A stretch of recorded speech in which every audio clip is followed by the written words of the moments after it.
আসসালামু আলাইকুম প্রিয় দর্শক, লটক বিডি চ্যানেলের পক্ষ থেকে স্বাগতম। আমি আপনাদের সাথে আছি অ্যাডভোকেট ইউসুফ। নিয়মিত আইন চর্চা করছি ঢাকা জজ কোর্টে। প্রিয় দর্শক, আজকে আলোচনা করব কোর্ট ম্যারেজ কি, কোর্ট ম্যারেজ কেন করবেন এবং কোর্ট ম্যারেজে কী কী সুবিধা, সেই বিষয়গুলো নিয়ে আলোচনা করব। পুরো ভিডিওটি না টেনে আমার সঙ্গে থাকবেন এবং আমার এই চ্যানেলে যদি আপনি নতুন দর্শক হয়ে থাকেন তাহলে অবশ্যই চ্যানেলটিকে সাবস্ক্রাইব করবেন এবং ভিডিওটি ভালো লেগে থাকলে অন্যকে দেখার জন্য অবশ্যই শেয়ার করে রাখবেন।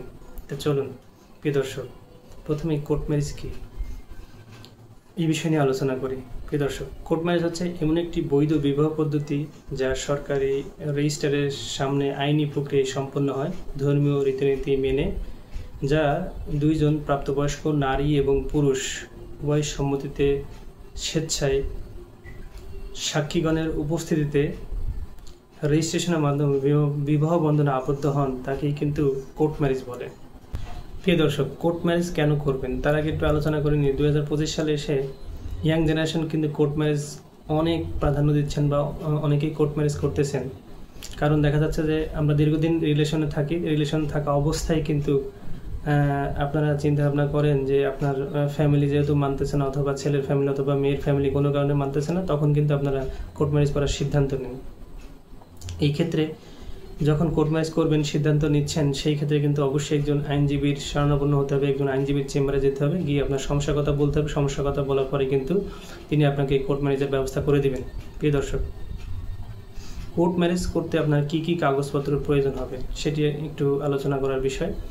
প্রথমে আপনাকে অবশ্যই কিন্তু প্রাপ্তবয়স্ক হতে হবে। ছেলের ক্ষেত্রে 21 এবং মেয়ের ক্ষেত্রে 18 হতে হবে।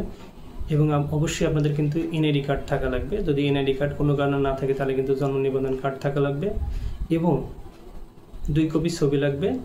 আর হচ্ছে 2 পক্ষ থেকে 2 জন সাক্ষীর প্রয়োজন হবে। প্রিয় দর্শক, এটি যদি আপনি ক্রাইটেরিয়াগুলো ফিল আপ করতে পারেন তাহলে অবশ্যই কিন্তু একজন আইনজীবী চেম্বারে আসলে কিন্তু তিনি একটি হলফনামার মাধ্যমে কিন্তু আপনাকে এফিডেভিট করাবেন এবং কাজী দ্বারা কিন্তু আপনার বিবাহটি সম্পন্ন করবেন। এটাকে বলা হয় কিন্তু কোর্ট ম্যারেজ। এই হলফনামা এবং কাজের মাধ্যমে যে বিবাহটি সম্পূর্ণ হবে এটি সম্পূর্ণ বৈধ এবং আইনগতভাবে এটি শক্ত একটি ধাপ, যাতে করে এটিকে অস্বীকার করার মতো কোনো স্কোপ থাকবে না, বা এটি আপনার হালাল প্রক্রিয়ায় সম্পন্ন হবে। প্রিয় দর্শক,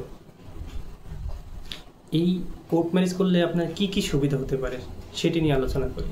প্রিয় দর্শক, যদি আপনি কোনো কারণে কোর্ট ম্যারেজ করেন অথবা কোর্ট ম্যারেজ করতে আসেন, আপনাকে কিন্তু আমরা একটি হলফনামার মাধ্যমে আপনার বিবাহটি সম্পূর্ণ করা হয়। এই হলফনামে কিন্তু লেখা থাকে যে আপনি স্বেচ্ছায় সজ্ঞানে সুস্থ মস্তিষ্কে বিনা প্ররোচনায় কিন্তু আপনি এই বিয়েটি সম্পূর্ণ করতেছেন। এই ক্ষেত্রে যদি কোনো ক্ষেত্রে ছেলে অথবা মেয়ে কোনো কারণে কোনো প্রশ্ন উত্থাপন করেন যে তাকে জোরপূর্বক করে বিয়ে করা হয়েছে অথবা তাকে জোরপূর্বক কোর্টে এনে কোর্ট ম্যারেজ করা হয়েছে, সেই ক্ষেত্রে কিন্তু কোর্টে যদি কোনো কারণে মামলা হয়, সেই ক্ষেত্রে কিন্তু তিনি যদি দাবিটি উত্থাপন করেন তাকে জোর করে বিবাহ বন্ধনে আবদ্ধ করা হয়েছে, তাহলে কিন্তু সেটি খাটবে না, সেটি আপনি প্রমাণ করতে পারবেন না, যেহেতু আপনাকে আগেই কিন্তু আপনাদের উভয়ের মধ্যে কিন্তু এই হলফনামাটি সম্পন্ন করা হয় যে আপনারা স্বেচ্ছায় আসছেন, এসে আইনজীবী চেম্বারে আসছেন, এসে কিন্তু আপনারা স্বেচ্ছায় আইনজীবীর সম্মুখে উভয় পক্ষ কিন্তু এই হলফনামায় স্বাক্ষর করে কিন্তু কাজী দ্বারা বিবাহ সম্পূর্ণ করে কিন্তু আপনাদেরকে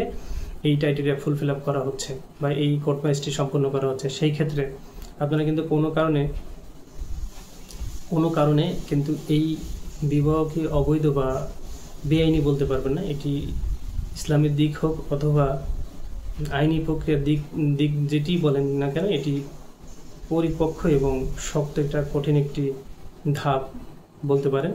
প্রিয় দর্শক, পুরো ভিডিওটি ভালো লেগে থাকলে অবশ্যই চ্যানেলটিকে সাবস্ক্রাইব করবেন, পাশে থাকবেন এবং অন্যকে দেখার জন্য শেয়ার করে রাখবেন। ভালো থাকবেন, সুস্থ থাকবেন। আসসালামু আলাইকুম।